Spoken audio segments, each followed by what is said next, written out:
Peace everyone, Mascart here, and welcome back to a color pencil tutorial. Today we are starting a new project, a project that many of you have expressed a lot of excitement for, so I'm excited as well.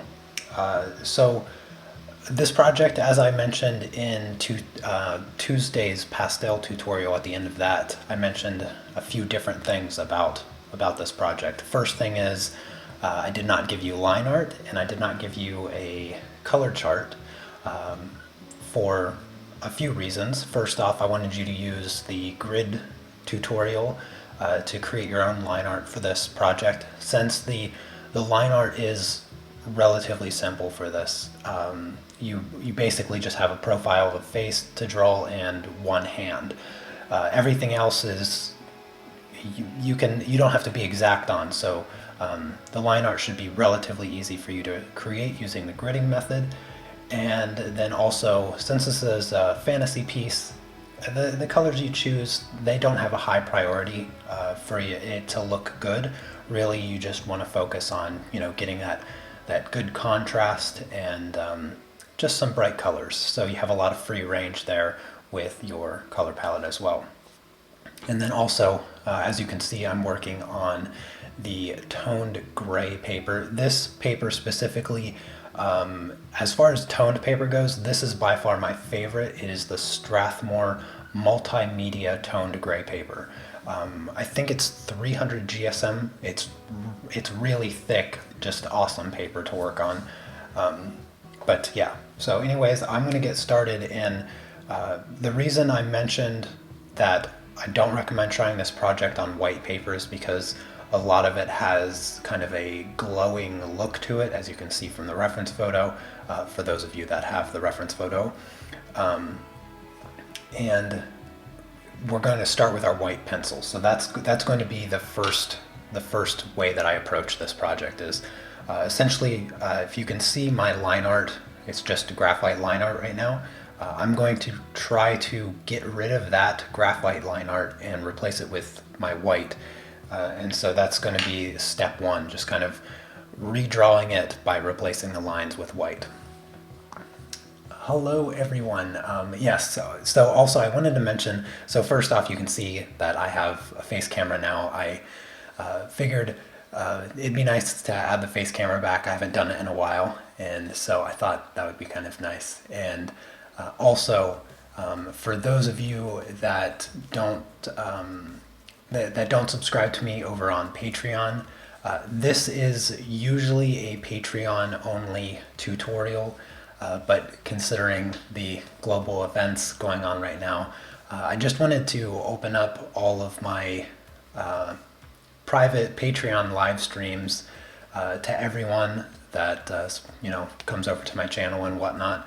Hopefully I can give you, a little bit of an escape, a little bit of entertainment during this time. So welcome, and if you have any questions for me, I'm more than happy to take on your questions. And today's live stream is probably going to be a little bit longer for those of you that are used to the Patreon live streams.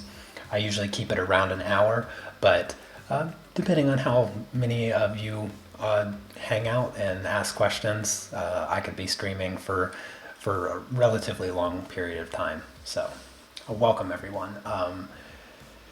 Anyways, let me try to catch up with everyone that is in the chat. Hello Katie, Marcus, Mache, Rain, So, hey Cece, Barbara, good to see you, Diane, Anita, Gila, Priscilla, who else? Stephanie, oh, nice to see you as well, Stephanie. Bob, Jules, yes, awesome. Anyways, I'm going to go ahead and get started. So I'm going to be using my kneaded eraser and my white Polychromos pencil. And I'm just going to start with this part. This is going to be the earth. For those of you that don't have access to the reference photo, the reference photo for this tutorial is still going to be just for the patrons and whatnot. They have access to all the files and stuff like that over on Patreon. But if you are interested in signing up, you can just check out my Patreon page. I don't have any links or anything like that. I don't even have a description for the live stream. I literally just I was thinking about doing this Tuesday. I was going to do this Tuesday for that pastel tutorial, but I just didn't. I just kind of ran out of time to just set it up and announce it. So here we are. So I'm doing it for today. And I hope everyone is having a relatively good Thursday. Hopefully you're, staying healthy, making wise decisions.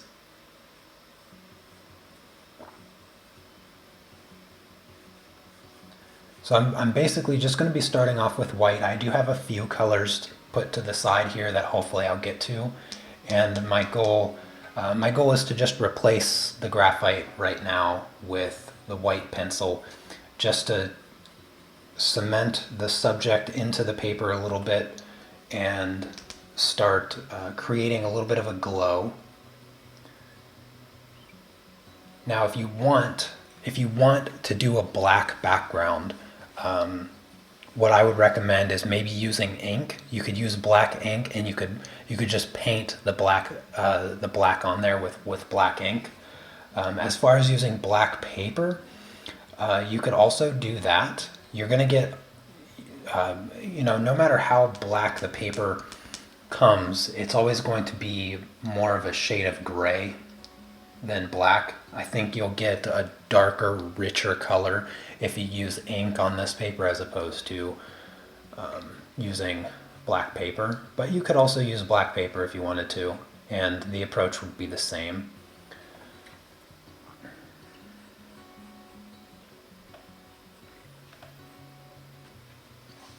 And I will do my best to keep up with the questions. Let's see.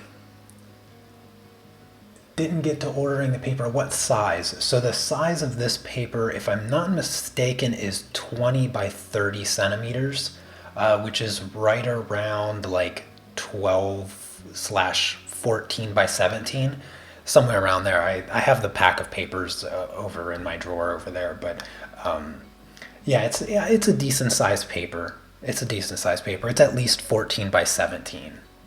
Inches, that is 14 by 17 inches, which is right around like the 20-ish by 30 centimeters. Oh, hello, Martina and Diane. Donna, good to see you as well. And Anna, good to see you.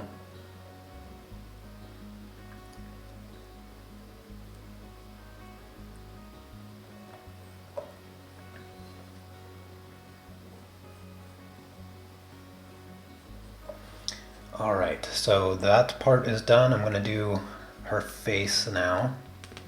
And basically I'm using my kneaded eraser to just lift off some of the graphite there and then replace it kind of small bit at a time, just a small section at a time.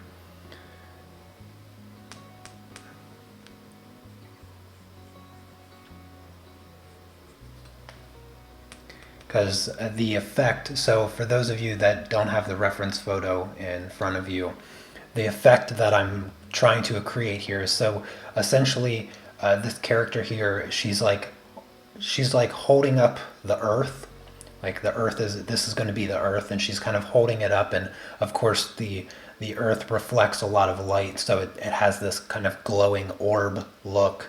And of course that light is splashing onto her face, it's going to be on her hand and everything like that. So I'm outlining this part in white to help create that sensation of light kind of being emitted from the globe here.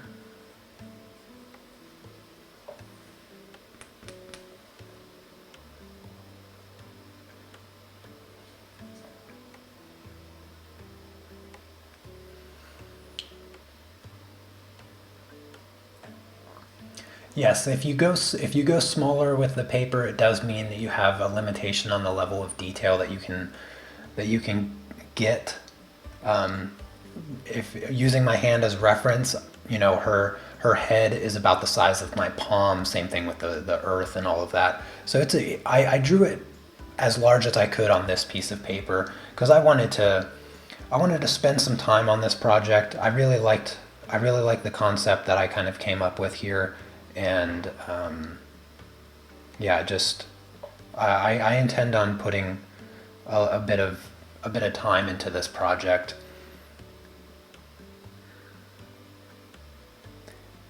And I'm using the reference photo more as a guide for colors as opposed to like trying to recreate it perfectly.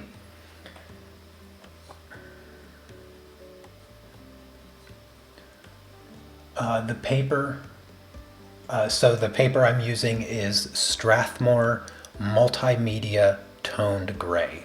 So there's two kinds of the Strathmore Toned Gray paper. There's the sketch version, I think it's called the sketch version, and that paper is really, really thin and flimsy. The multimedia paper is meant for, well, any medium really, and it's much, much thicker. It comes in a gummed pad, and it's just fantastic paper. The sketch paper is also really good. It's a very resilient paper, and I've used it before in the past, but this paper here is just, as far as toned paper goes, this is by far my favorite. How am I holding up nowadays? I am holding up very well. Thank you for asking. So right now in Poland, we have a complete lockdown. You're not allowed to leave your house. Essentially, the whole country is under a 24-hour curfew. You know, only essential workers going to work. Restaurants and malls and all of that stuff is closed. You're allowed to go to the grocery store, but you're not allowed to go with more than 2 people. And of course, all of the grocery stores are taking precautions with, some of them have even put up plexiglass windows in front of the cashiers, so there's a physical barrier in between you and the cashiers. I don't want to go too much into it, but yeah, they're taking all the precautions that I think is possible, being very responsible. So yeah, that's kind of how things are here in Poland at the time being.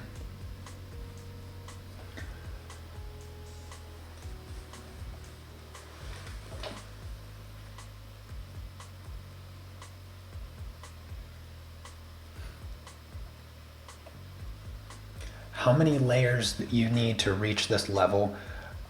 So with colored pencils,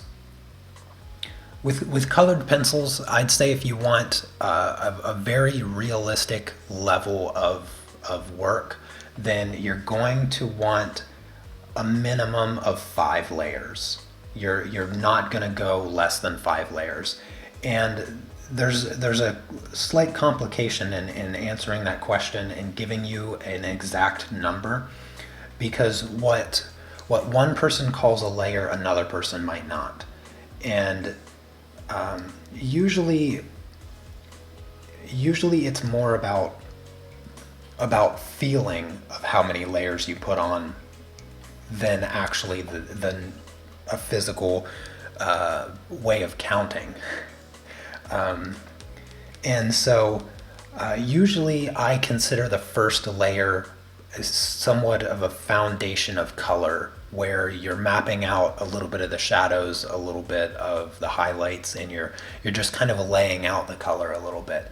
And at that point, you're going to see a lot of the graininess from the pencil. You're going to still see a lot of the paper, and that's where you want. That's where you'll start, and where you want to end up is you don't want to see any of the paper, and you don't want the pencil to look like pencil. What you want it to look like is almost like a waxy paint, and you're only going to get that level of layering by, repetition and about 5 consecutive layers. And in some cases it might require more. But again, it's all about it's all a little subjective on what an actual layer looks and feels like. Oh, hey there, Sergio. Yeah, it's good. It's good to see everyone in the chat. I wasn't expecting.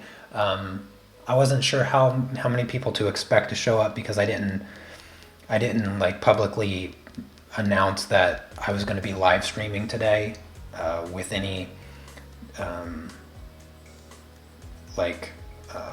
I literally did it like an hour ago, I think, or something like that, and so I wasn't sure how many people were going to see it. So it's nice to see a lot of you in the chat.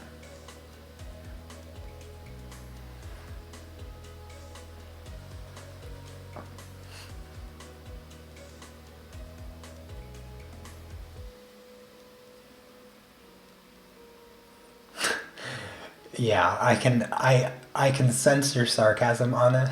Yeah, and it's perfectly fitting. No, but so everything's been going quite well. But so what I've been doing to occupy my time is surprisingly they had started the 2020 Candidates Tournament, which is basically the semifinals of the World Chess Championship, and it was among the top 8 players. They play each other to see who wins, and that the winner gets to face Magnus for the Chess World Championship title. And they're playing, or they were playing in Russia, and Russia has just announced that starting tomorrow there will be no flights, so you won't be able to fly in or out of Russia starting tomorrow. And because of that, they decided to postpone the candidates tournament, and they were just finished the halfway point. They just finished round 7 of 14 minus tie breaks. So it was supposed to pretty much go on for like the next 2 weeks at least. And so I don't have that to watch anymore. So that was kind of getting me through my days here in the past week or whatnot. And so unfortunately they had to stop that so that the players could return home before the flight restrictions went into full effect. But aside from that, haven't been doing a whole lot. Been trying to find the time to record the next episode of Peaceful Pastels. So I hope that you guys have been enjoying that series that I've been doing over the past couple months now. I can give you some updates. So Jackson's they have suspended their sponsorship of the series, unfortunately, which was a big letdown, but I will continue regardless. So no more Jackson's sponsorship for the Peaceful Pastels series. They had mentioned that they reached their budget limit for such things last month or something, and so they had to suspend their participation in the series. But all is fine because they still have my season 1 kit on their website, so that's really nice to have for them to have. So you can still go to the Jackson's Art Supply website and order the Unmask Art starter kit for season 1, and I don't think they'll have any issues when when I need to make a new starter kit. I'm sure they'll be willing to do that. So at the very least, I appreciate all they've done so far.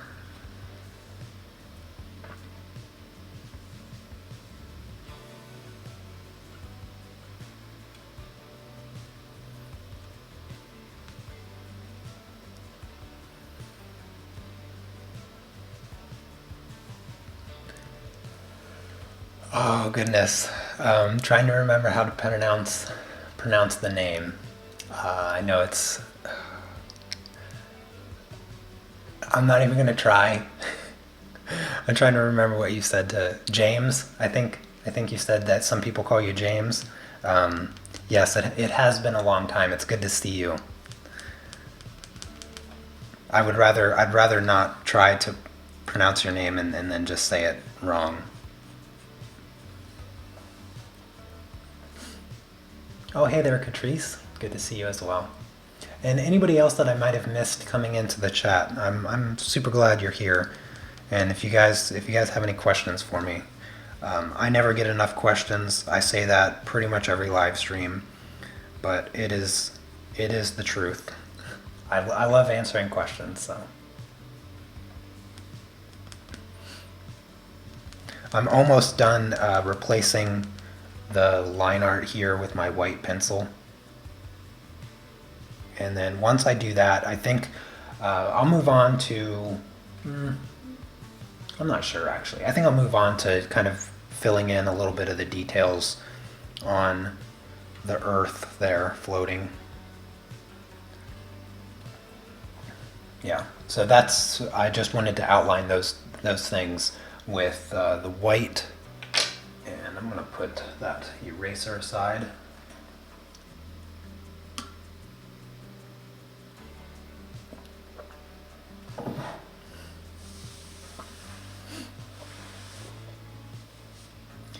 Alright, I'm going to grab some light blue and I'm just going to start putting in some light blue. I don't even have a dark blue out right now for the water. I'm just going to give the outer edge of the earth here a little bit of light blue. And then maybe put in some of the cloud coverage or whatnot. And I'm just using a really, really light pressure, slowly letting that color build up.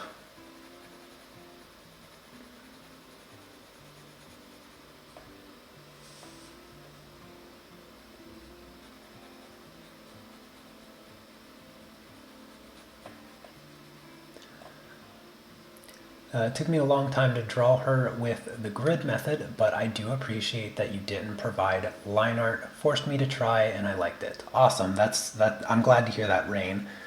And I'm glad that you put in the time to use the grid method and get some extra practice with that. I think by the end of the project, knowing that you did everything yourself, I think you're just going to appreciate the project even more so.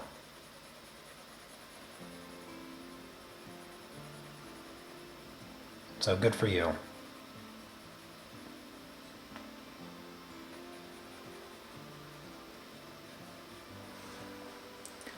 Everything is still in focus, right?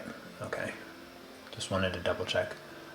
With the whole quarantining thing, what type of vegan meals am I preparing? Pretty much the same. I feel like my wife and I, we've been eating a lot more lentils, though. Let's see, last time we went to the grocery store, they didn't have, well, last time we went to the grocery store, we actually got everything from a different store that than we normally get things from. But for the most part, they had everything that we needed, but we really kind of have been eating a lot of lentils. So pretty much lentils with everything. But I use lentils to make tacos. So You boil up the lentils till they're soft. You fry up some onions. You mix that together, salt and pepper, and then your taco seasoning, and that will replace beef. That usually is what people use. They'll use like hamburger or whatever, and so you can use that to replace the beef. And so tacos is a good one. I also got some udon noodles and some miso. So I've been having miso soup for lunches, and that's super easy. And then like potatoes, frozen veggies. That's another common thing that we do. And then of course pastas, veggies, things like that. As far as meals go, nothing has really changed that much. I just feel like we've added a lot more green lentils to our daily eating habits. Fun question. All right, let's see here. I'm gonna use this same blue on her skin where the highlights are. So this is going to be a little bit of the light shining onto her face. So I'm just going to kind of map out where those highlights are at with this blue here. Still keeping it very light. Let's see, her eye. This blue matches the value of the paper pretty well, and so it's hard to see it as a highlight, and it won't really show up as a highlight until I add in her skin color, and her skin is very dimly lit, because you can kind of imagine as just the earth being the light source here, and so everything is really dark. It's kind of like the like holding up a candle, essentially. And so everything else in the drawing will be quite dark, and then once all those darker colors are in, the blue will show up like a highlight.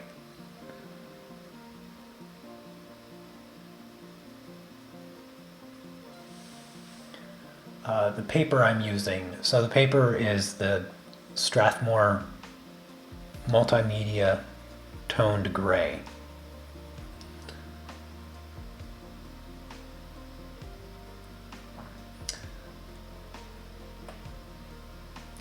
So yes, I am using the Polychromos pencils, and I have grown to like them indeed. Yes, they at the beginning when I first got them, I had them, oh goodness, 3 years I think. I think I had Polychromos like 3 years before I kind of started using them a little bit more and more. But I've grown to like them. I can utilize the translucent property of the colors in a really different way than I use my wax-based pencils. So with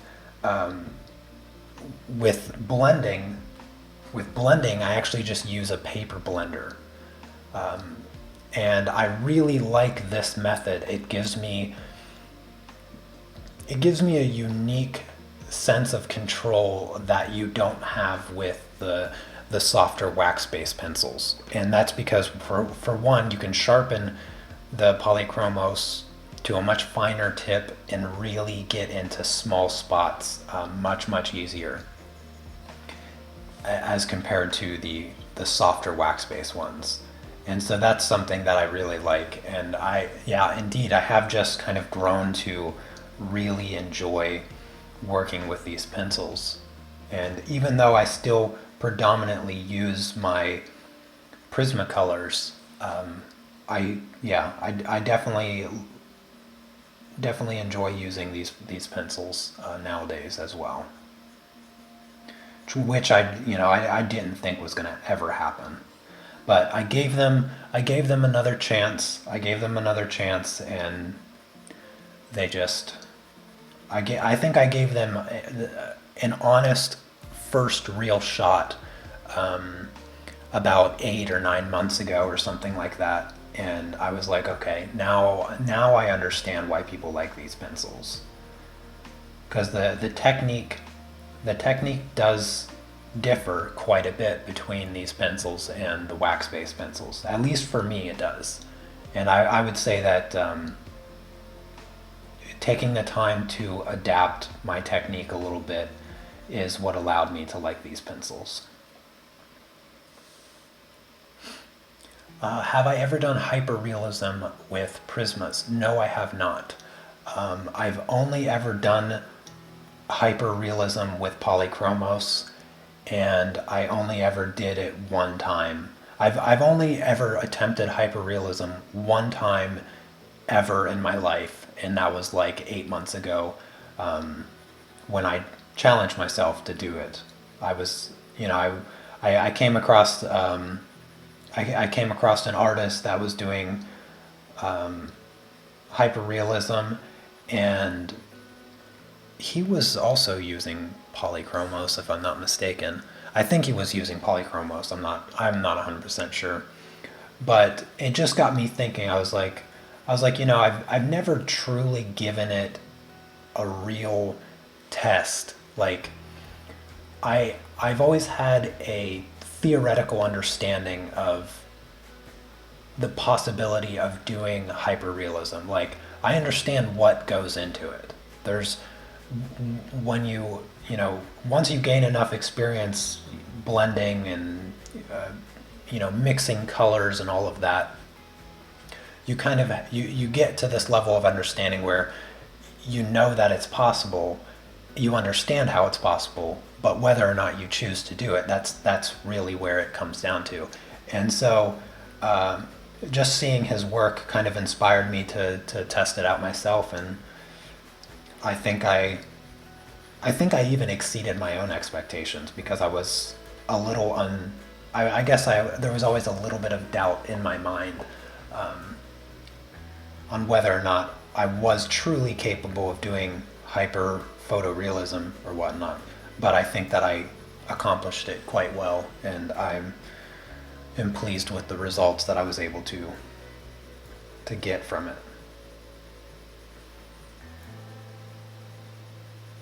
I want to do another hyper-realistic drawing. I just have yet to decide on what it will be. And I think that if you're going to go that route, if you want to try hyperrealism, then I think Polychromos might be the pencil of choice, simply because the softer wax-based pencils just they lack the level of control that you get from Polychromos. Oh, hey there, Sneaks. Good to see you.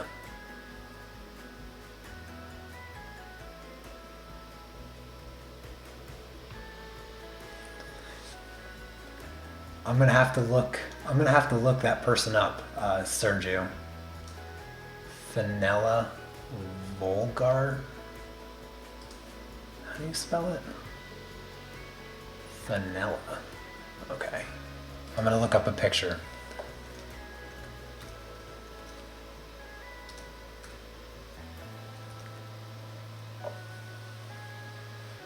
Oh, okay. I can see the similarities. They definitely have the same cheeks and very similar eye shapes. So yeah, I think they do kind of look pretty similar.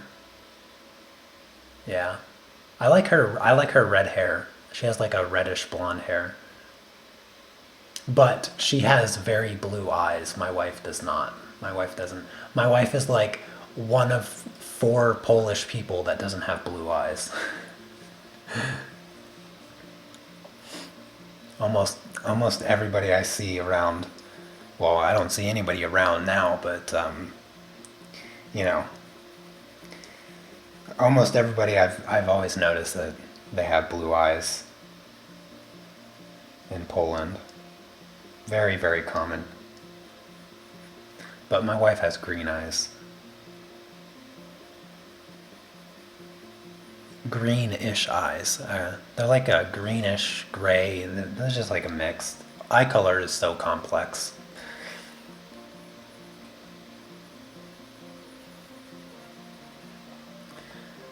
All right, I think that's pretty good on the blue for now. I'm gonna map out a little bit of the cloud coverage on the planet here. So I'm just gonna kind of scribble in a little bit of where the cloud coverage is, and then maybe I'll grab a darker blue and fill in a little bit of the ocean area, sketch out some of the landmass.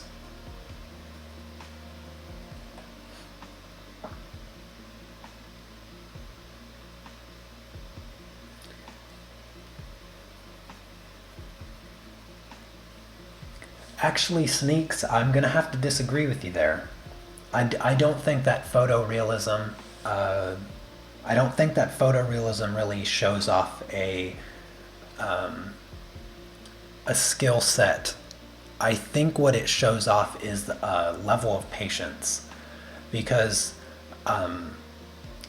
there are technical skills in drawing and painting and all of that that require a true level of mastery that you would never even need as a photorealistic artist.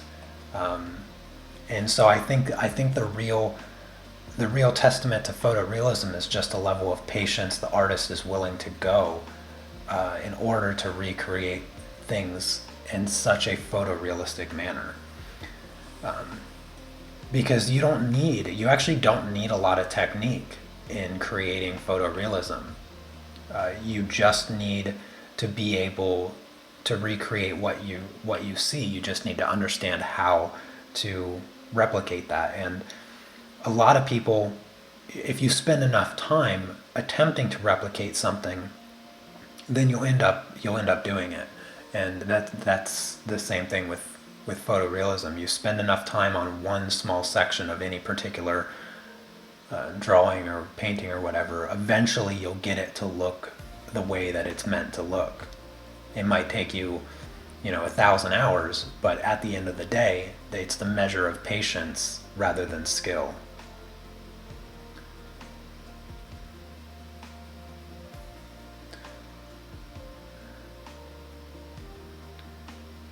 I think that's what I probably learned. That's what I probably learned from doing my photorealism challenge is what it actually takes, and it didn't require nearly as much skill as I thought it was.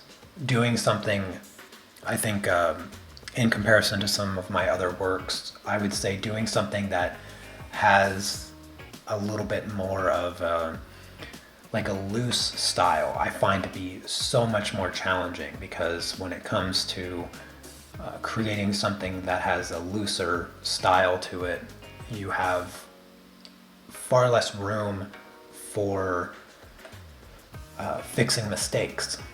Whereas with photorealism, you're never doing a pencil stroke or a brush stroke that is so broad that it allows you to make an uncorrectable mistake. But doing something that's loose and flowy, or has brush strokes through it, you don't get many tries with that. Even as a painter, you wouldn't get very many attempts with a brush stroke, because otherwise, the paint would start blending together, colors would become muddy, and that requires a true level mastery of the application of your the color choice along with the application of the color itself.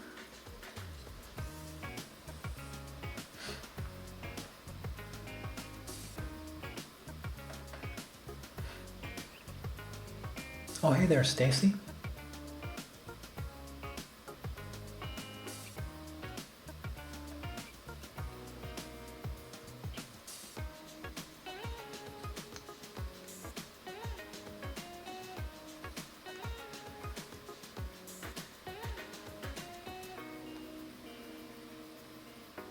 This almost looks like a bubble right now, since none of the None of the dark colors are in yet, but I will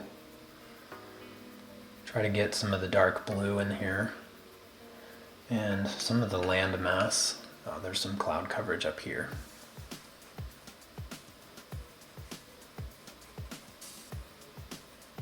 So I'm just kind of mapping out a little bit of the clouds. And what I'll do is I'll kind of work around the clouds with the darker blue and whatnot.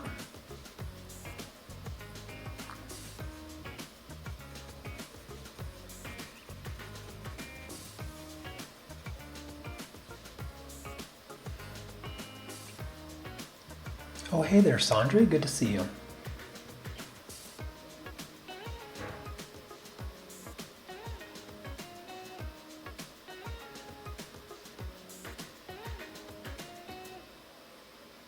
Oh, that is awesome, Marcy. I'm glad you experienced that that aha moment, as I like to refer to it. That's my favorite. That's my favorite thing. I love the aha moment. I actually, I had a class yesterday with a chess coach over Skype, so not in person, but he gave me a couple aha moments in my chess game, and I was like, oh yeah, that makes so much sense, because I've always kind of just played the game and tried to learn as I go, and I never really learned any fundamentals of the game. I just kind of tried to get better by playing and making less mistakes. And so he gave me some of the fundamentals yesterday to practice and to kind of think about, and just immediately started applying it, and it just made me think better in terms of chess. And yeah, so I'm glad that gridding method tutorial worked out well for you. And for those of you that aren't over on my Patreon, so a couple weeks ago I did a 2-part series on the gridding method, and I'm quite pleased with the way that I outlined it and was able to present it. I spent a lot of time thinking about kind of the foundation of the gridding method, and really broke it down over 2 live streams, so about 2 hours long, I think, and it's a very, very important technique to learn, regardless of what level you are or what level you feel like you are as an artist. Knowing the gridding method is just, I think it's of vital importance.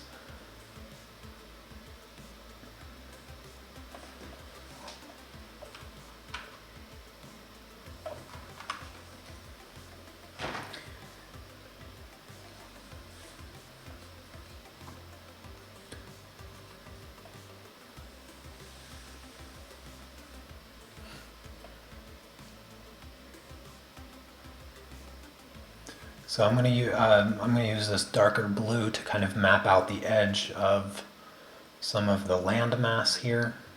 So we got South America. No, this is Mexico, I guess. This is Mexico down here. Yeah, Florida. Florida and all of its shenanigans going on right there.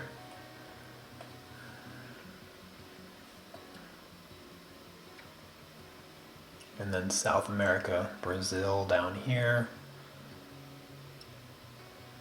Up here, Panama.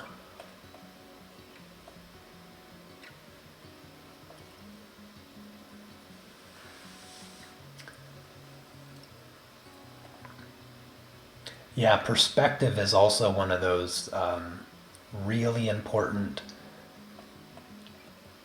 fundamental drawing skills that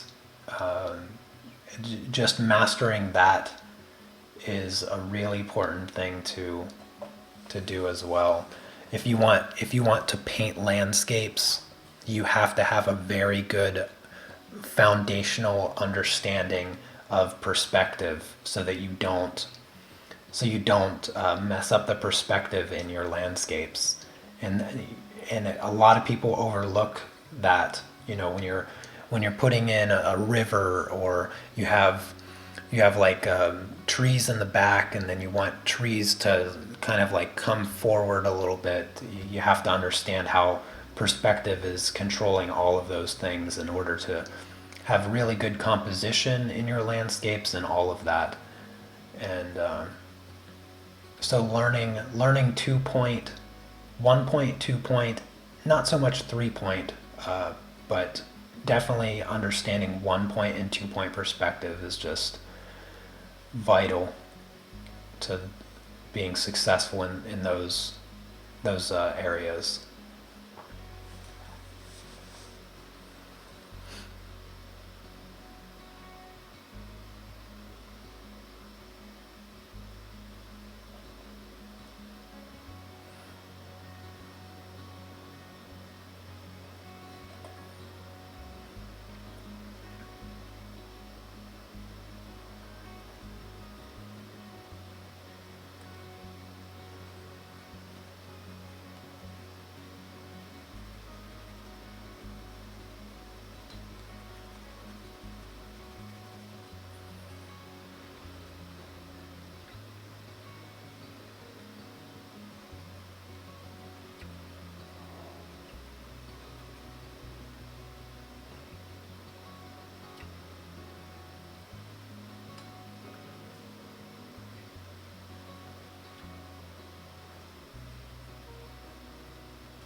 So for those of you following this project, doing this project along with me, if you have any technical questions or anything, feel free to ask.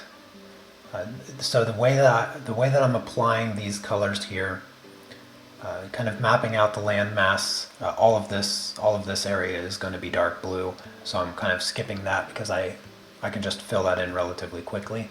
But for the rest of the part, especially like around the clouds, I'm keeping the pressure really, really lightly, because once I fill this in, you can do this with the waxier Prismacolors or Luminance or whatever.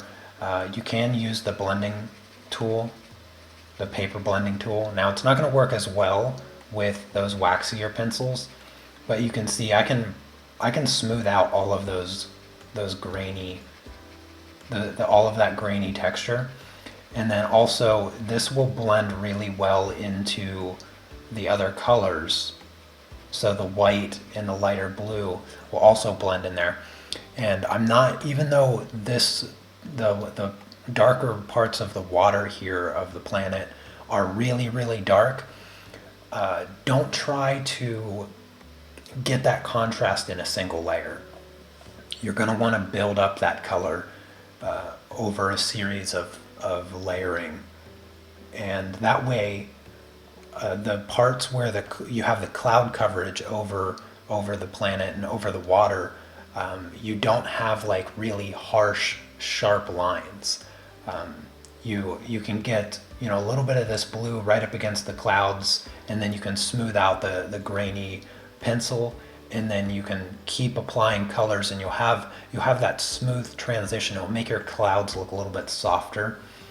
And so that's the approach that I'm taking here, and that's what I would recommend doing.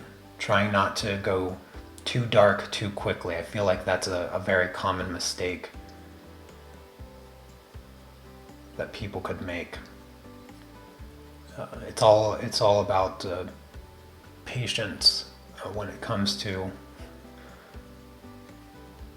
getting good results. So I think I've said that a number of times.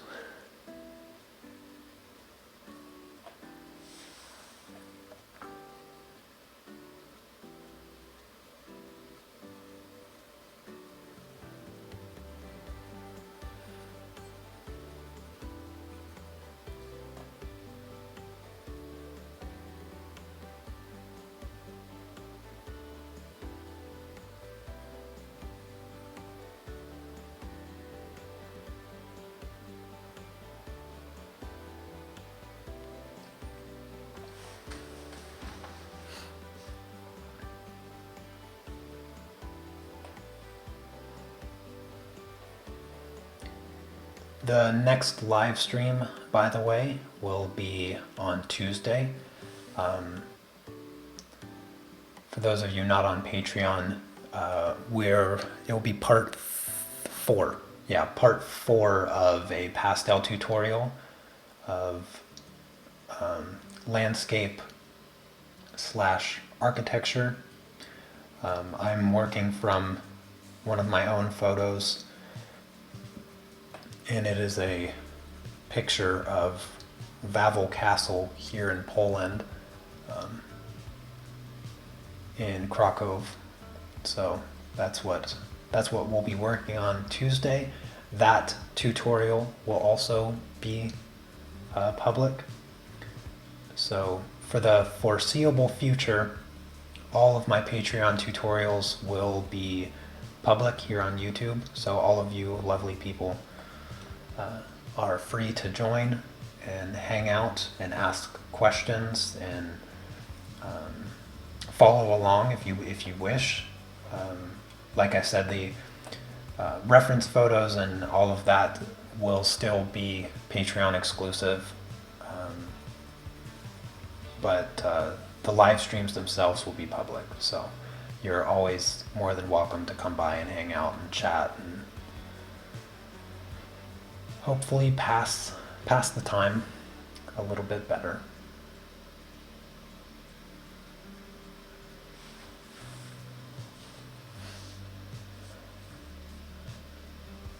In what ways do I find to stay positively influenced to create? I guess I suppose I have a little bit of a benefit because I never really went outside anyway. So I was always somewhat just indoors drawing and painting and whatnot. And so the whole, worldwide lockdown situation hasn't really affected me on a creative or emotional level. So I haven't had any difficulty finding the motivation to keep doing things. But I would say all of the wonderful people that I get to hang out with every time I live stream certainly keep me motivated to continue. I enjoy bringing a little bit of happiness or distraction to people, and so yeah, I guess that's about it. I don't really know. There's no secrets there. I don't have any secrets to that. I just try to get on with life, I suppose. Aside from grocery shopping being a little bit more stressful, I'd say my life hasn't been altered that much.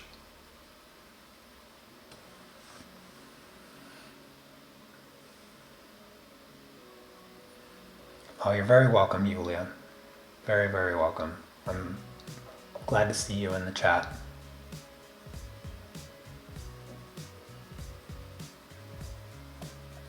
Yeah, I'm not naive to think that there's there's a lot that I can do for everyone, but I figured this was something I could do, and so I'm doing the something I can do. That's the best I can do, I suppose. And so I'm glad that you appreciate it.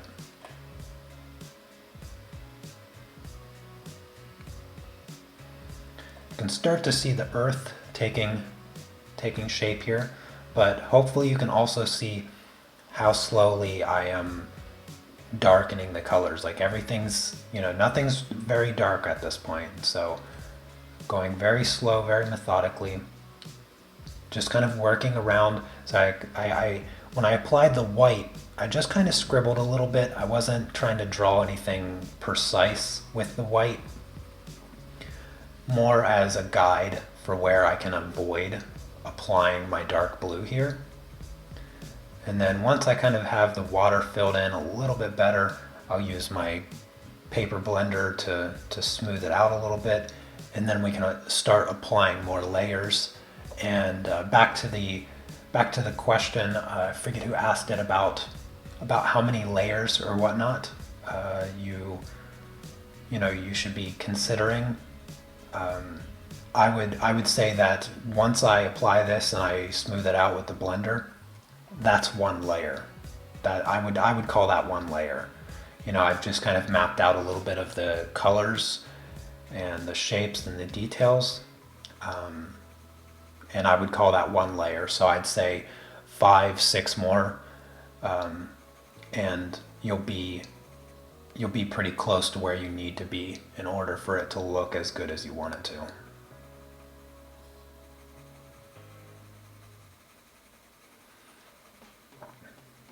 You don't need an absurd amount. You don't need to go like 12, 14, 20 layers of pencil to get a good result. You just need well thought out 5, I'd say. A well thought out 5, and you're going to be pleased with the result.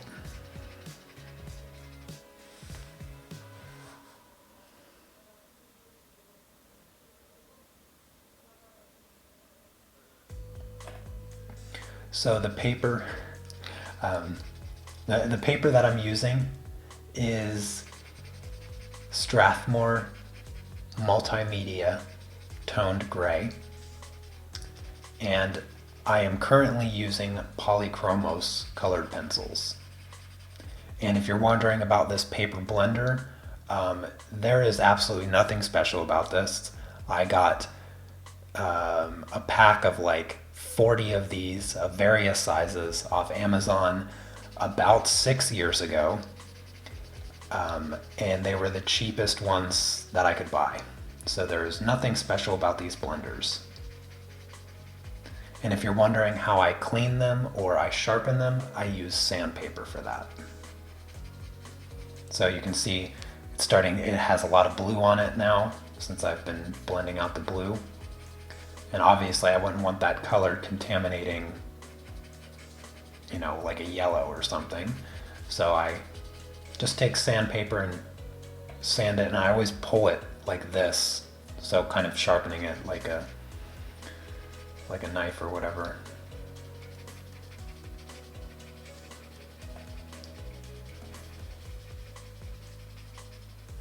There we go. Starting to look like the earth a little bit more. I'm going to add some orange brown to the landmass. I keep looking at the number for the pencil because I'm so used to giving you guys my colors, but again, that was one of the things I wanted to change with this particular project. I wanted you to go out of your comfort zone a little bit. I'm not giving you any of the colors or anything like that. So pick your own colors and go your own way a little bit with this project if you're one of the patrons following along.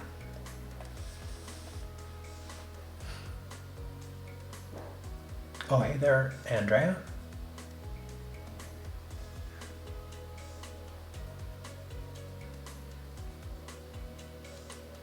Oh, well, thank you, Andrea. I really appreciate that. And I'm glad you decided to comment in the chat. Yeah, that's really great. I'm glad you stuck around for so long.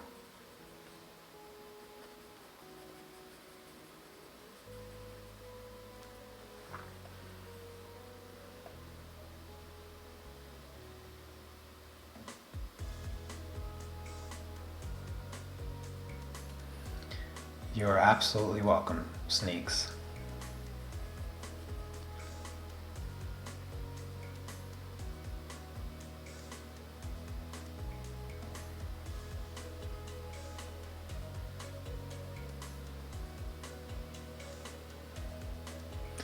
Yep, that can happen, Marcy. When you always got to make sure that you double check the contamination colors of your blenders before you use them, and then you also have to make sure that when you're using your colored pencils that you double check the tip of your pencils there too, especially when you're working with light colors, because occasionally you'll use like a light color, say you'll use like I don't know, a yellow over top of like a dark green or something. And then on another project, you might use that same yellow, say in a light colored sky, but you didn't check the tip of the pencil and there's like some specks of dark green on there. And then all of a sudden you start coloring and it hits that little speck of green and you just swipe a big old streak of green right through your sky. Yeah, it can be a little frustrating at times when you do that. I've done it plenty of times throughout my coloring career.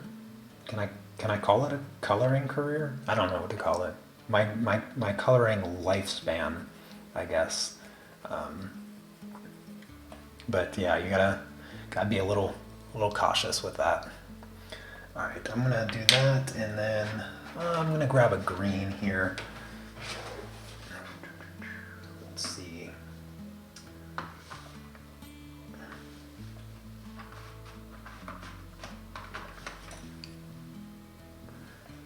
Yeah, this is close enough. I'm gonna grab a dark green color, semi-dark green. Just kind of give the landmass a little bit of green. And then I'll move on to reapplying some of my dark blue. Start getting the values a little bit darker in the water area because it is very dark.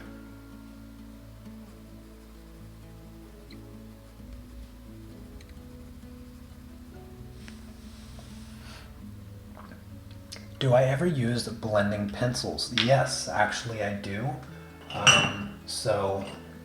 This is the Luminance Colorless blender, and it is the only blending pencil that I recommend.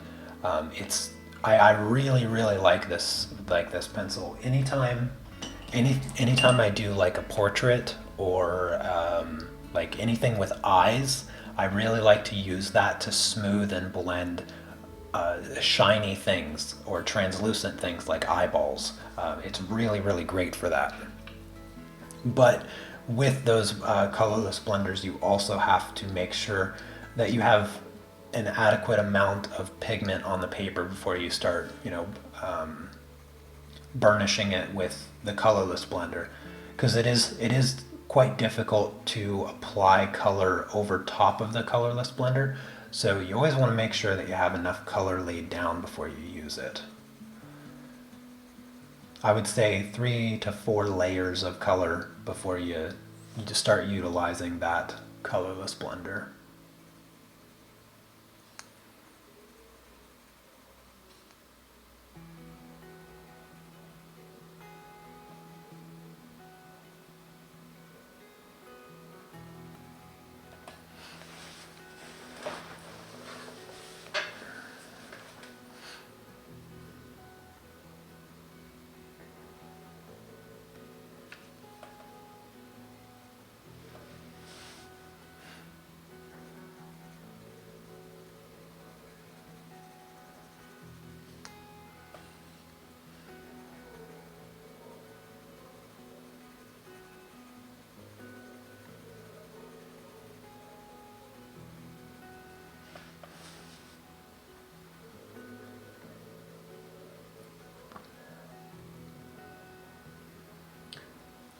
Yes, I do use pastel pencils. I really, really enjoy doing pastel pencils. So, since you're just joining, Andrew, thank you, by the way. Appreciate you coming by. Every Tuesday, I will be.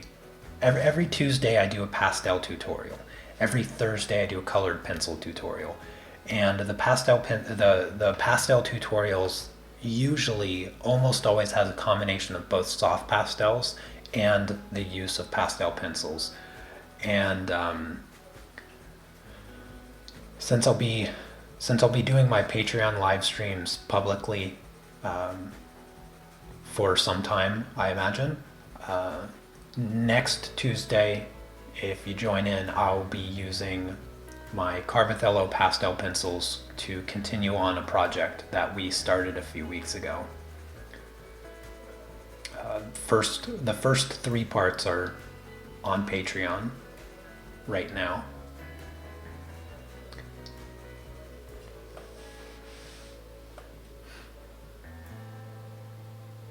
Do I ever use pencil solvents? Another good question. Yes, I do use pencil solvents. The technique that I'm using right now, I do not have any intention of using pencil solvents. Solvents are really great. I enjoy using them, but there are certain drawbacks to using a wet solvent, and the one drawback that I'm not a huge fan of is the lack of control. So different papers will absorb the solvent slightly differently, but almost all papers have one thing in common with a wet solvent is feathering. So you draw a perfect shape or whatever. It could have any sharp edges, like very clean sharp edges. If you blend it with solvent, the paper will absorb some of that liquid because paper is absorptive. And as that solvent seeps into the paper, it will start to pull some of that pigment out beyond the shape in which you draw. So there is a subtle, small amount of feathering that has potential there. It's not so extreme that I would advise not using solvent or anything like that. It's just you lose tiny bit of control, just a little bit. The other thing is that, of course, once you use solvent, you have to sit there and wait for it to dry. And depending on how absorptive, again, your paper is, determines on how long you have to wait for the paper to dry in order for you to continue working. And I don't like to start and stop. When I'm really in the creative mood to just sit here and do my thing for, well, as long as I feel like doing it, I suppose, until I get so hungry that my hands are shaking. I don't like to have to pause, because as soon as I pause, it kind of breaks my workflow. And when my workflow gets broken up, sometimes it's hard to get started again. At least for me, anyway. Everybody's different, but I imagine it's probably a common theme among artists. Having a good workflow and then it being interrupted.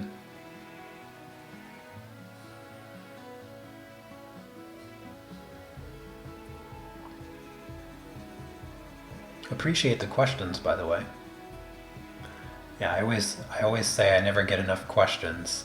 You guys are doing pretty good this time.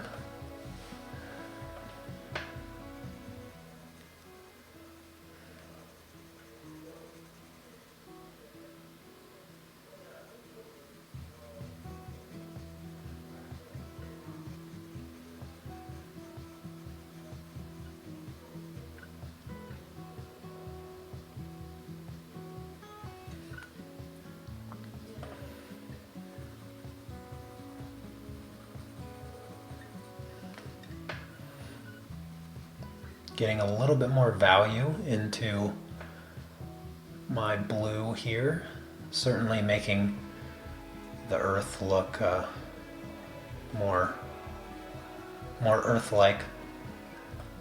I don't know what way to describe it,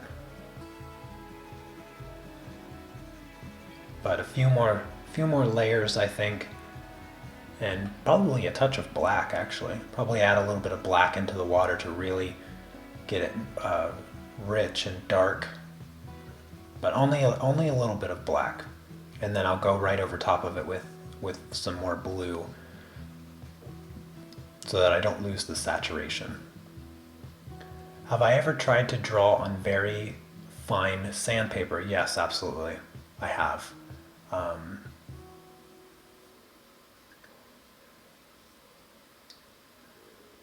Yes, so there's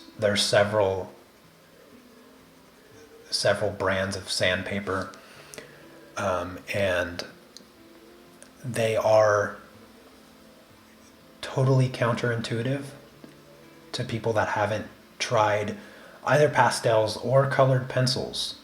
Colored pencils is another one, very popular on sanded paper.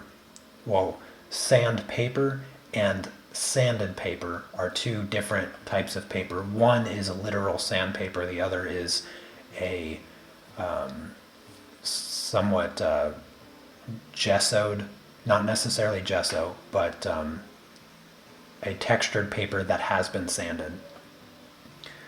And you would think working on sandpaper, you would just like eat your pencils up and you'd get nowhere.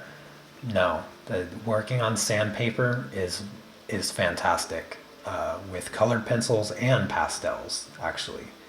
And I don't have any nearby good sources of the sandpapers. Otherwise, I would probably use them a little bit more often.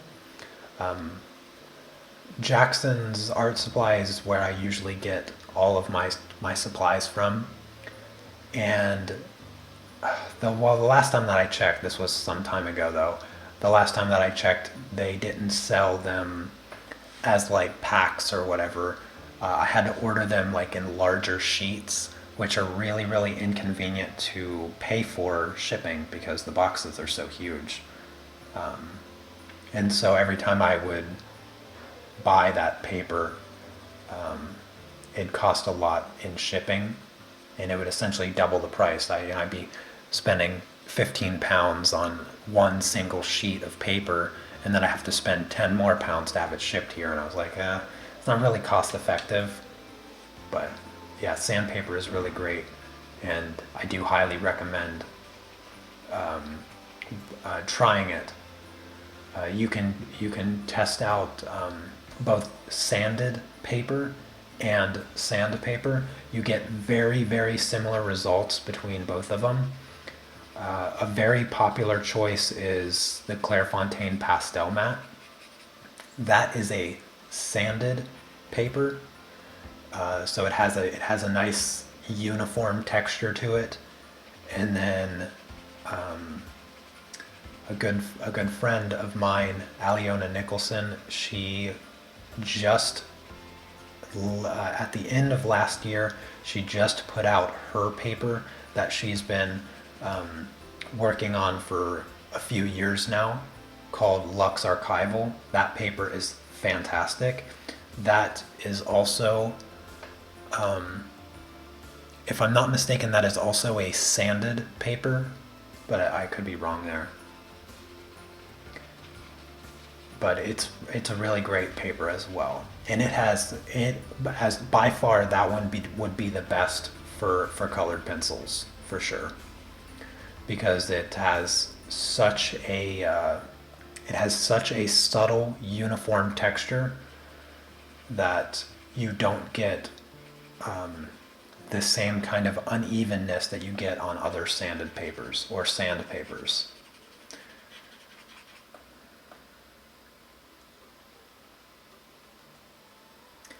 Do I ever use Prismacolor? Yes, Prismacolor is actually the most prominent pencils that I do use.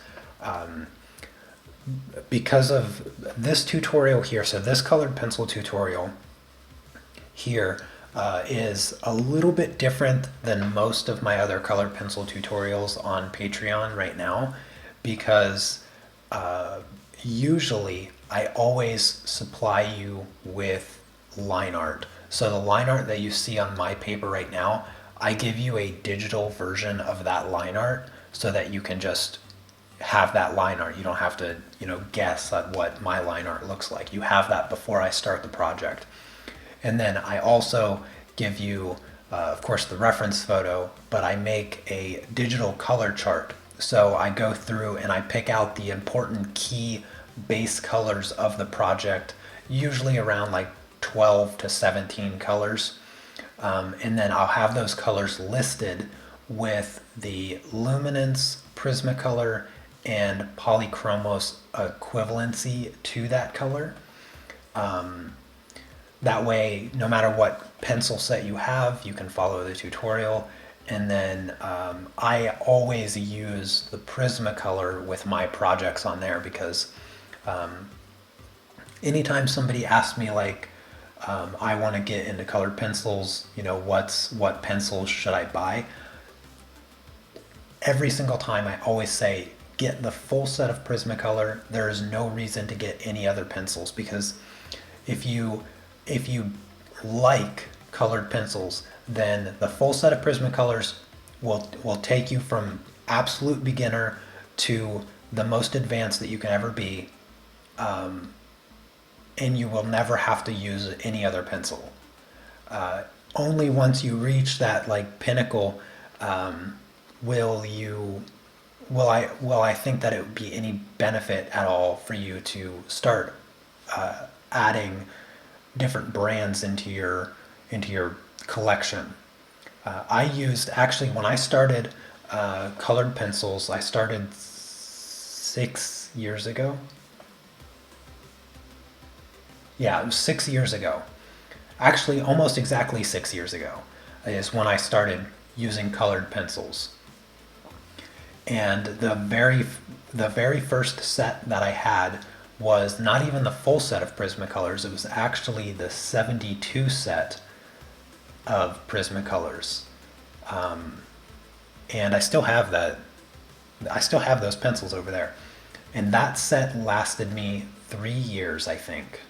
Or maybe it was 2 years. I don't quite remember. But I spent 2 years getting really, really good with colored pencils with just that set alone. And only when I had felt like I had earned professional level expensive colored pencils did I finally upgrade to Luminance. And then I added Luminance to my collection. And then everybody had Polychromos, so I just was like, I'll buy Polychromos. But I never really used them until relatively recently.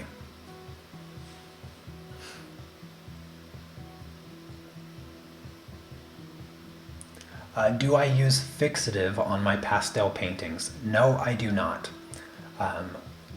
So the first thing with Fixative with pastels is that it's not necessary. So to preserve the artwork, you do not have to use Fixative. The paintings will survive as long as you take care of them without Fixative. And the second thing is that there is not a fixative in existence that does not affect the colors of your pastel paintings.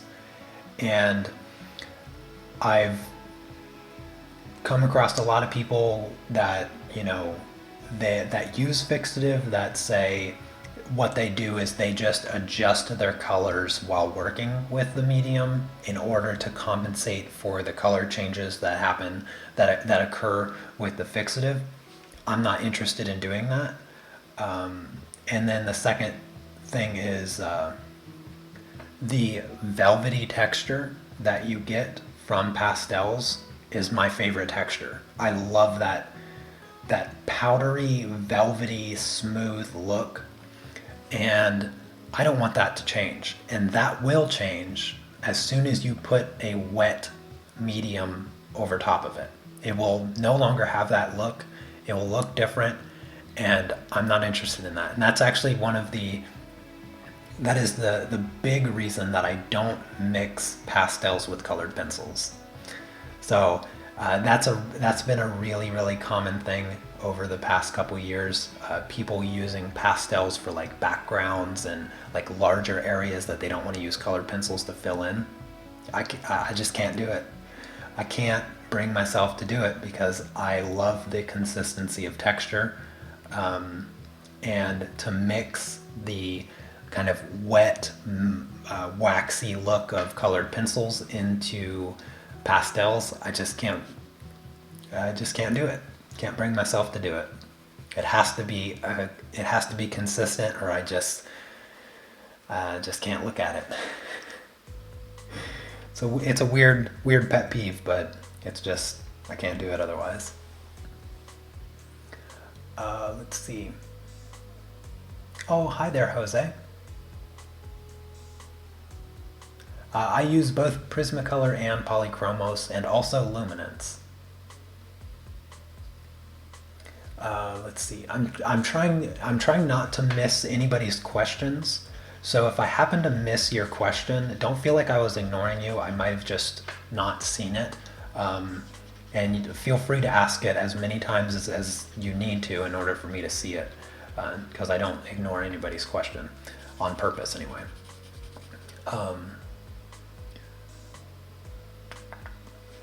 Let's see. What is the cost of Luminance?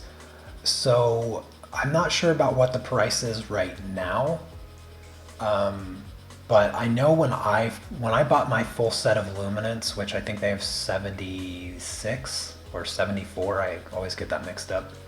It was 200 and I want to say 270. I think I spent $270 on my set of Luminance pencils. And then on my Polychromos, I think I spent $190, somewhere around there.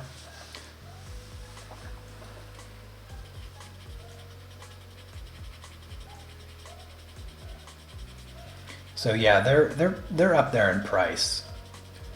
They're definitely up there in price. Which is part of the reason I put off buying them for so long. And they are really great pencils. I mean, just flat out really great colored pencils. But I used them a lot and almost exclusively after I bought them, for obvious reasons, because you don't spend $250 on colored pencils and then not use them. But I would say in the past year and a half, I honestly don't remember really using them exclusively for anything. I've been using the full set of Prismas much more often than any of my other pencils, partially because I make tutorials and I teach people how to use colored pencils, and I don't want to use the most expensive product just because it's a superior product, because I want the tutorials to feel much more accessible. So I don't want everybody to have to go out and buy these ridiculously expensive pencils to follow along. So instead, I use a completely reasonably priced Prismacolor set that I recommend to everybody, just so that it's easier for people to follow along and they don't have to feel pressured to go out and spend money on Luminance. Because there's this common theme of if you use Prismacolors, you're not going to somehow become a good enough artist with colored pencils unless you're using Luminance, and that's flat out never going to happen. You can get to any level that you want just using Prismacolor pencils. So I try to make sure nobody feels that pressure of needing expensive things.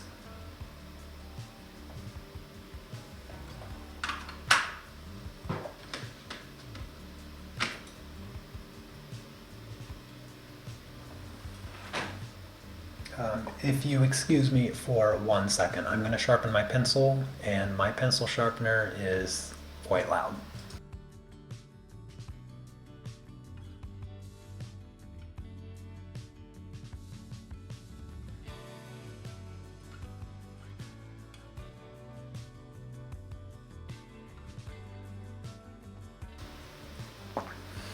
Okay. Oh, I keep going in and out of focus? Is it me or this? Because I have the focus locked. I will make sure that this is in focus. Okay. So I always have this camera up here locked in focus. I cannot lock my face cam, so this camera here might go in and out of focus a little bit, but this camera here should always be locked. I always lock the focus there. Want to learn about color mixing? Can I provide you with some tips? Absolutely. So, well, first off, are you referring to mixing colors with colored pencils, or are you referring to paint? Because the process is not the same, or the foundation of it, I guess, is not the same. So just let me know whether you're referring to colored pencils or if you're referring to something else. Pastels, for instance, is also different. That's a beast within itself. What pencil sharpener do I use? I use a Jacquard electric pencil sharpener. I bought it a little over a year ago, and it is life-changing. It is life-changing. It just makes my life so much easier, because not only does it sharpen my colored pencils perfectly, my Carbothello pastel pencils, they could not be sharpener. They could not be sharpened more. Let me see.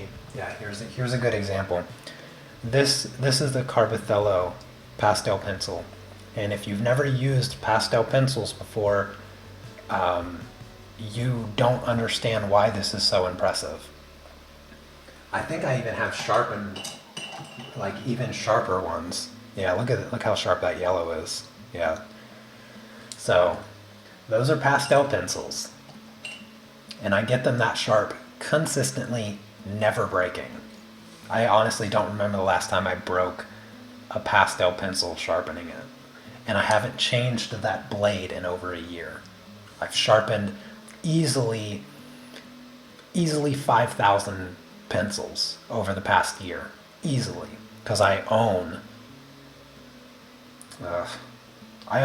way too many to count. I own at least 1,200 pencils, including pastel pencils, and at the very least, I have sharpened every single one of them at least once through that sharpener over the past year. And yeah, it's still going super strong.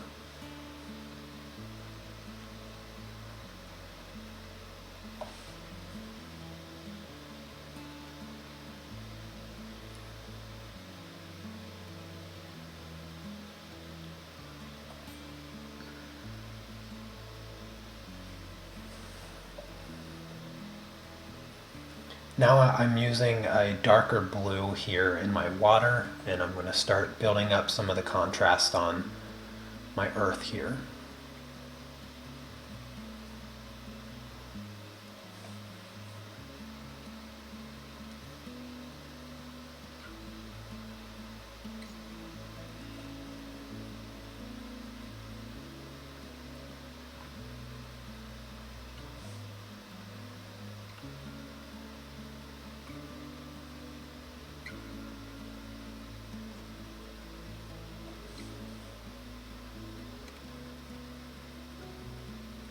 I wasn't sure how far along I was going to get on today's live stream on this project. but I think I'm making pretty good progress. I'm going relatively slow, and it did take me a little bit of time to just get started today. But yeah, I'm pretty pleased with the level of progress that I've been able to make so far. Now this, I would say this is like layer 3 here. And right now, all of the details are kind of fuzzy. There's nothing like real clear cut here. And so now that I'm going in with some darker colors, I'm going to start kind of sharpening some of the edges, especially around the land masses, a little bit around some of the cloud coverage. And so some of the details should start to appear a little bit sharper.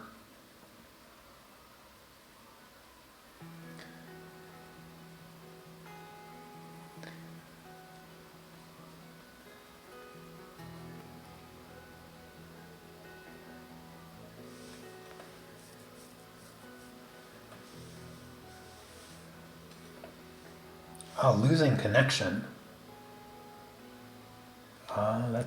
That's odd. My upload speed, my connection to YouTube, everything's good. Everything's good on my end. So hopefully there's no. Hopefully the connection issues resolve themselves soon.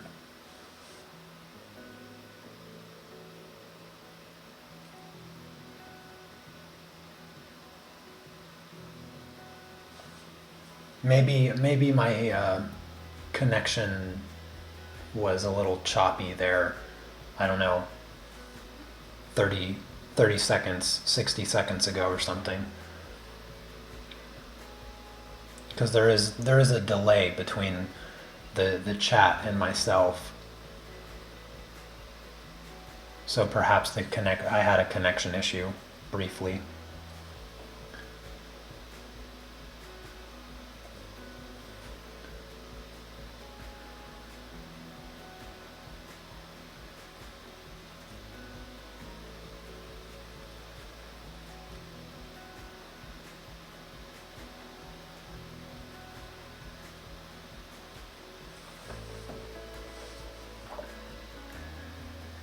I hope that there's no internet issues. That would be very, very disappointing. Although not that long ago, I guess we had like a bit of a windstorm or something while I was doing a live stream, and my internet had cut out, and it was out for several hours while they were trying to fix it. That was quite disappointing as well.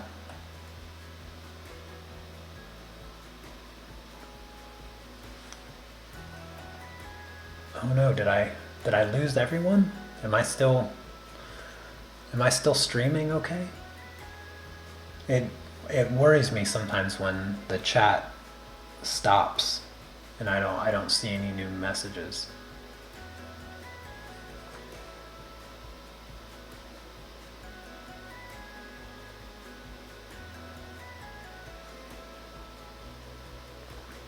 Yeah, you can try refreshing the page if you're having any issues viewing the stream. Because my upload, I have a little meter that tells me how my upload speed is, and YouTube tells me how good my connection is. Everything is as high as possible, so my connection seems to be perfectly fine. Although YouTube's not known to be completely honest. Okay, Sergio, I appreciate that. Thank you for letting me know.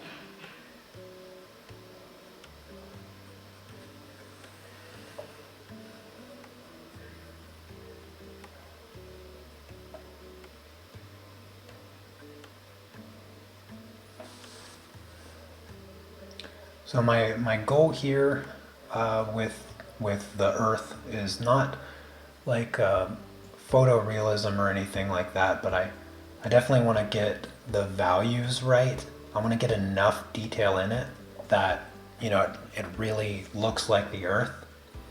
And that's kind of all I'm aiming for. Get a little bit of breakage in that cloud there.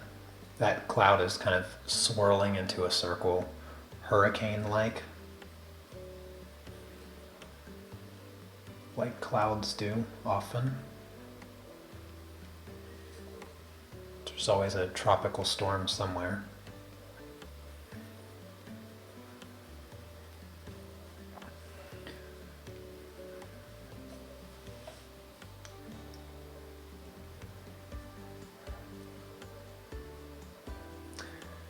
And then the plan is to make this look kind of glowy. So what I'll do is I'll kind of sharpen that edge with the white, make it as bright as I can, and then I'll kind of feather out the white a little bit just to give it a little bit of a glowing sensation. Give it a glowing appearance there on the page, best that I can. And the darker the tone of your paper, the more like glowy effect that you can create. And it's this glowy effect that I mentioned last Tuesday, although many of you here now weren't there unless you're a supporter over on Patreon. But I mentioned not to use white paper for this project because obviously you can't make things look like they're glowing on paper that's already the lightest value that you can start with.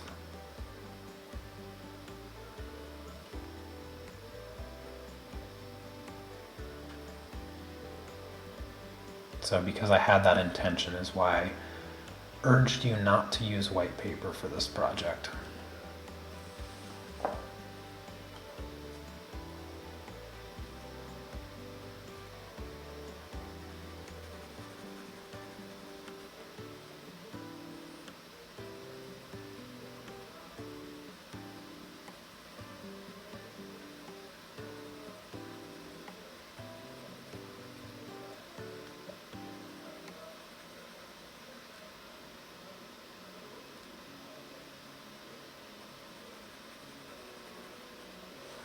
All right, let's smooth that color out a little bit. See if I can get rid of some of the pencil grain, just make it look a bit smoother. Yeah, not too bad. Let's see, let's add some cloud breakage up here too. Add a few kind of scribbles, almost exactly the way that I applied the color for the clouds, just a few little dashed scribble lines, kind of creating a randomness in the cloud breakage. And then again, just kind of smooth it out with the blender. There we go. And one of the colors that I want to add, although it might even be better to use a Prismacolor, but I'm gonna try it. 154. So Prismacolor, they have a couple like super extra bright colors. This pencil is really dull, so I need to sharpen really quick. Give me a second.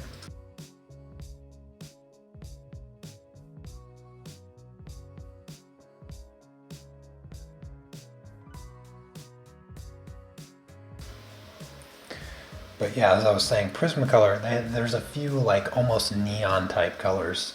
And this color here in Polychromos is fairly close, but I want like this teal, like bright, highly saturated tealish color, like right around the rim here to give that light glowy effect.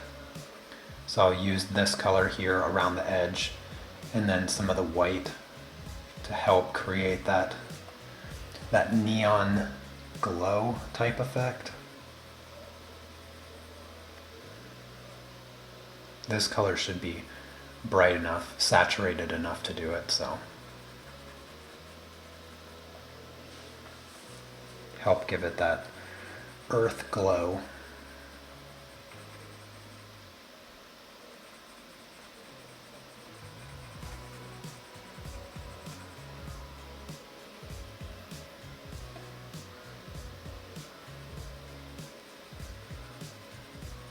There we go. And let's see, I'm going to use just a little bit of my light blue as well here. Fade those colors into the white a little bit more naturally.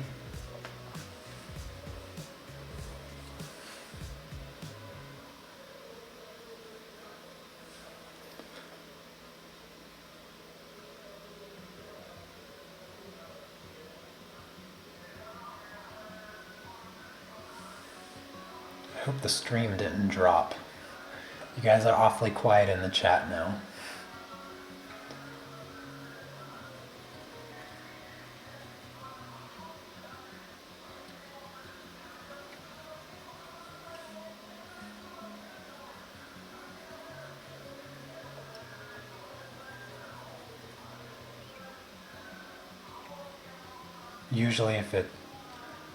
Usually it will tell me if I disconnected from the internet.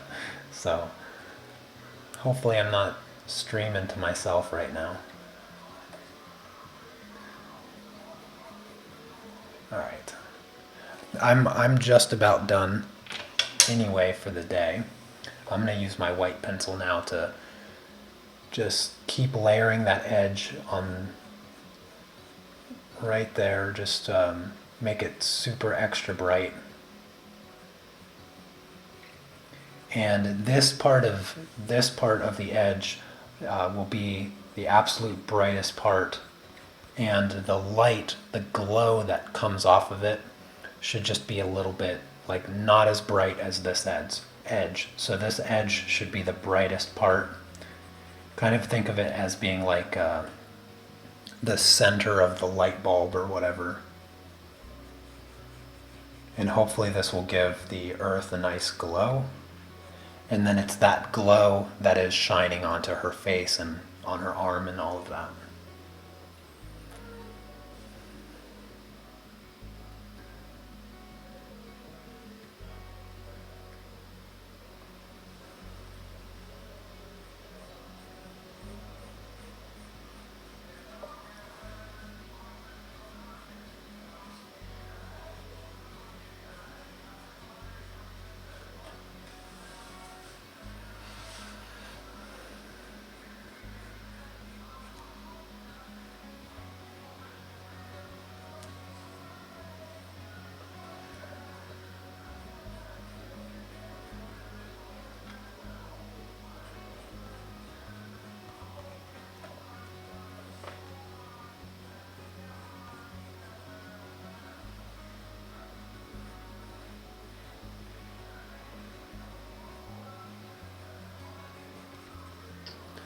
There we go, and I'll just highlight some of the clouds a little bit, brighten them up a tiny bit before moving on.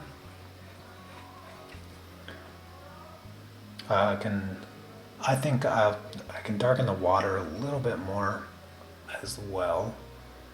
So I can brighten the clouds, darken the water, and then also add some texture to the landmass. And I think after I do that, call it a day.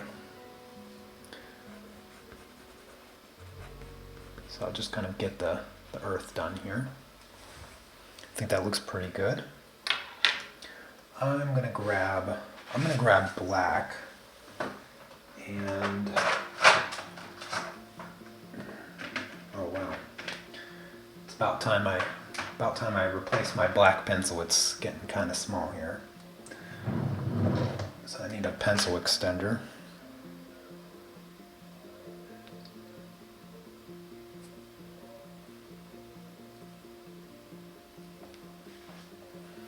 Oh, hello, Pizza Pasheen. It's an interesting screen name. Welcome to the live stream.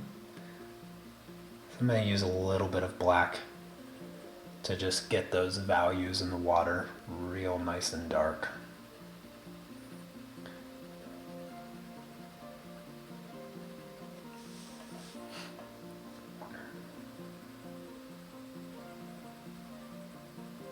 Now, one of my rules that you should always remember with colored pencils is that you should never press harder than what is necessary to get the color to show up. So that is rule number one with colored pencils. There is zero benefit to ever pressing hard with colored pencils.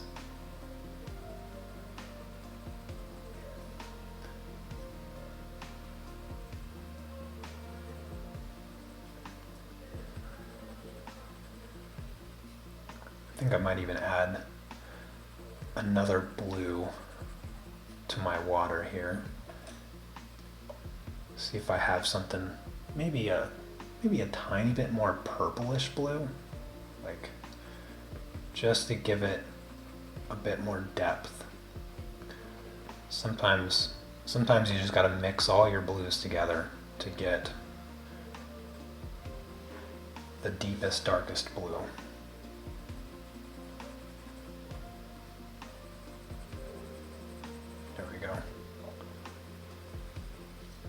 That's going to make for some pretty dark spots there in the water. Let's see here. I think I used this color. No, that's 157.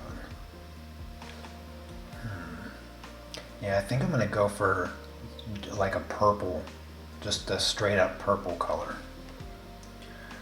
Let's see if I can find it. Yeah. So I'm going to add purple right over top of my black here. And right over top of my blue. Nice dark purple.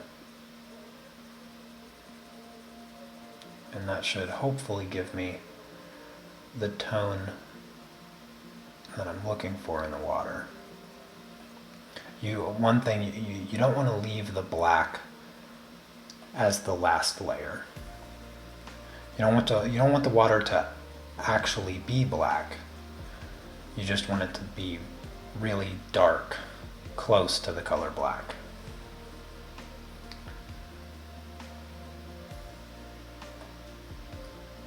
Didn't disconnect, but kept buffering. Oh, okay. Do I have any advice on how much pressure to put when using watercolor pencil? Oh yes, that's an easy one. No pressure at all. Don't use watercolor pencils.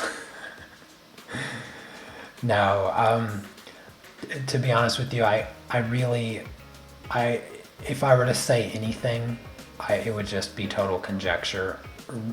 Truthfully, I don't know.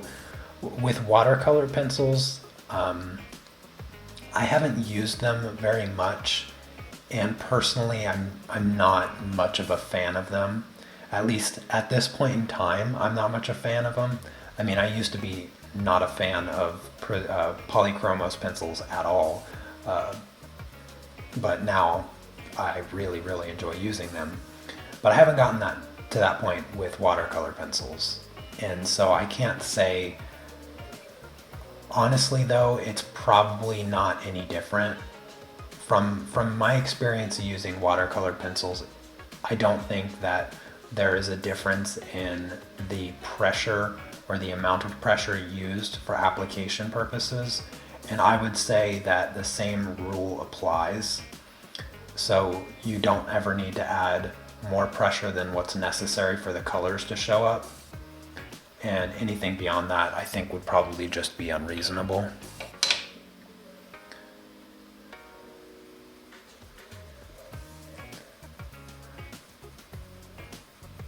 Because that rule also holds true to pastel pencils. You don't need to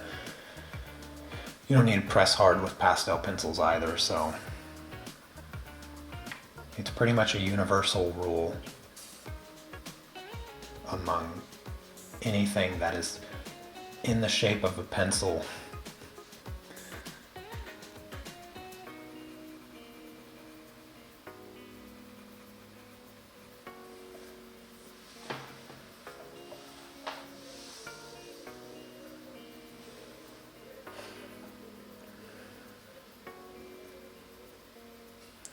Alright, I'm going to put a little bit of texture into the landmass, and I'm going to use the blue to do that as well.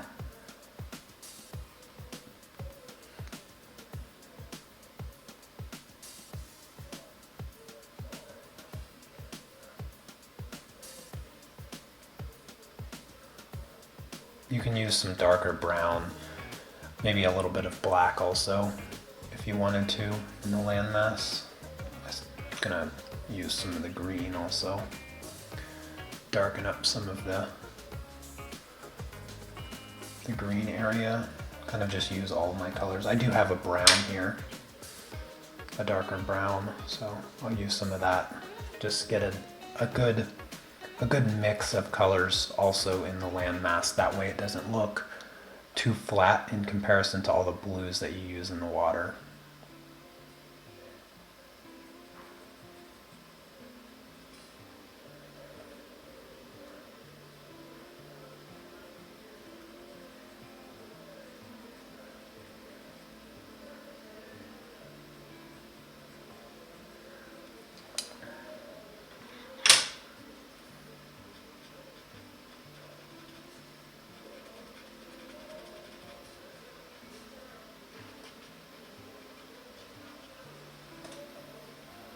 It looks pretty Earth-like, I think. And just spend a few minutes kind of fine-tuning some of the details, some of the values and all of that. And that'll be it for today. And of course I'll continue on this project next Thursday. As I have mentioned before, this tutorial would have normally just happened on Patreon. And I live stream every Tuesday and Thursday. Every Tuesday are pastel tutorials, every Thursday are colored pencil tutorials. But for at least the time being, I will continue to do my Patreon live streams publicly for all of you lovely people to enjoy. And if you feel so inclined to, help support my channel and whatnot, you can always join me over on Patreon, and you'll get the reference photos and all of that. Also, not to mention that I have over 150 colored pencil tutorials. I think I'm pretty close, or not more than 100 pastel tutorials. So I have a fairly extensive library of tutorials right now available on Patreon. And I have a couple drawing tutorials. A recent drawing tutorial was how to use the grid method.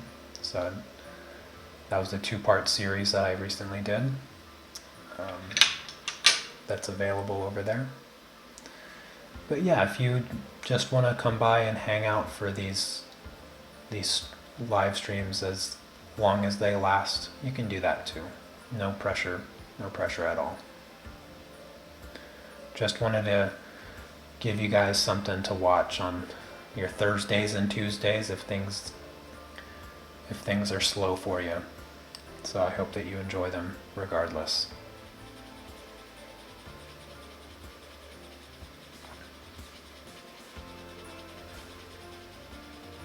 Just gonna kind of smooth out my colors a little bit more. And I'm perfectly fine with some of that blue blending over top of the land. It's not gonna do anything but help everything look a little bit more uniform, so I'm not worried about that. Same thing with the clouds. Clouds don't need to be perfectly white either.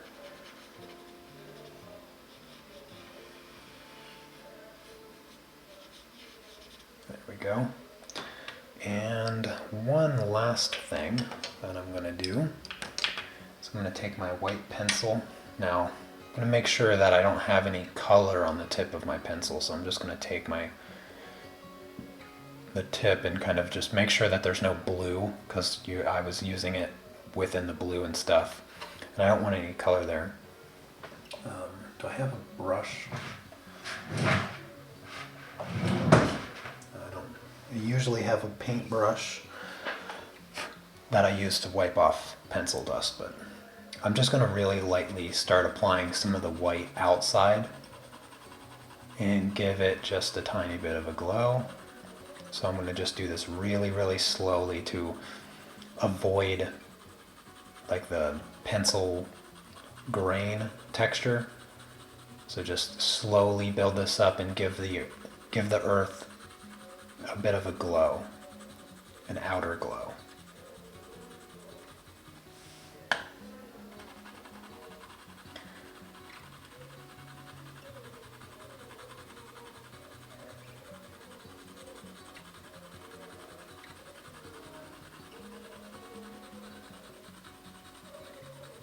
And this will be the light source on her face. That's why I made the highlights blue, because I thought it'd be cooler if the light coming off had more of a blue hue to it as opposed to just plain white or whatnot.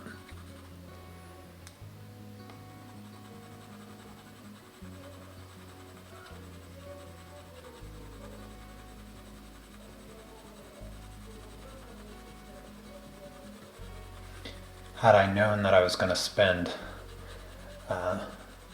the live stream just coloring the earth here, I probably would have zoomed in a little bit farther on my camera. I was actually thinking that I was going to work on her face and arms. I thought I was going to do mostly just her skin, but it just seemed more fun to do the earth first, so that's where I ended up.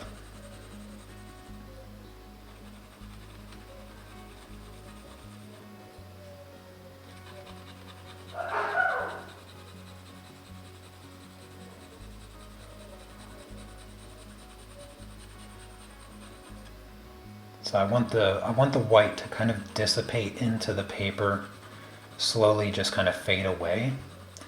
And then as I get closer to this edge here, I'll just apply a little bit more white, make it just a tiny bit brighter, make it look more like a light source. And you can use your blender to help kind of smooth the white out a little bit, which I will do. But you'll want to make sure that you have a clean blender. You definitely don't want to drag blue through the white here. So I'm going to do like another pass, like right around the edge, a little bit closer. Just make it a tiny bit brighter.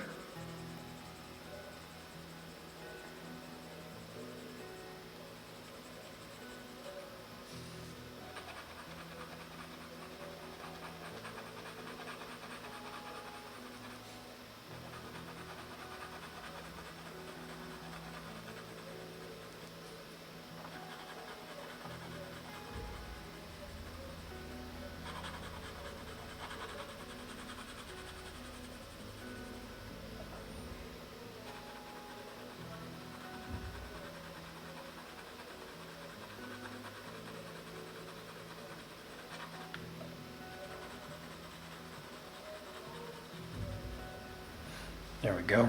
I think that'd be good enough to blend. Let's see if I have it clean. Just gonna grab a new blender. No, that one's not. That one is definitely not.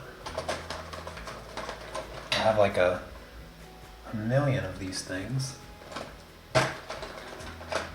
Unfortunately, they're all used. It'll just be easier for me to clean it than to find a clean one, I guess. So this is what I use. This is actually a pencil sharpener. And it's just small sheets of sandpaper. And so I just sand off the color.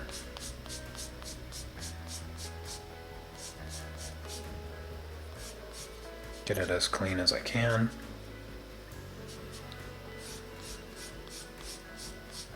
This is how I keep them sharp too. I get nice sharp tips on my blenders.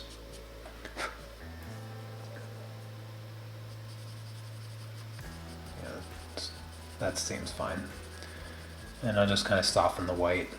This will help get rid of the grainy look of the pencil, just make the light look a little bit smoother. Oh, thank you, Rain.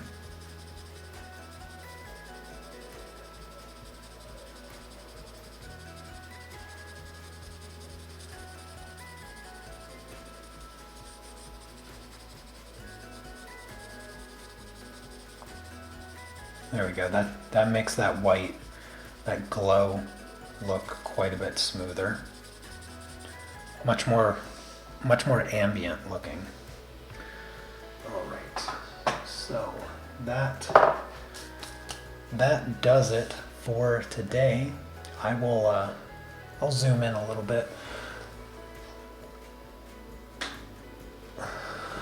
And I guess I'll refocus.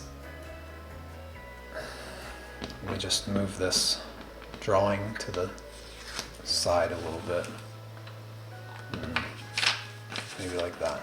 So you can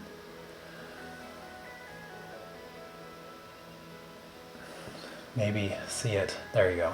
I think that's more in focus. So yeah, that's what it looks like. A little bit under a microscope, but yeah. So hopefully that gives you a little bit better idea of what my earth here looks like. But that is going to be it for today. So I hope that you guys enjoyed the live stream. It was nice catching up with a number of familiar faces.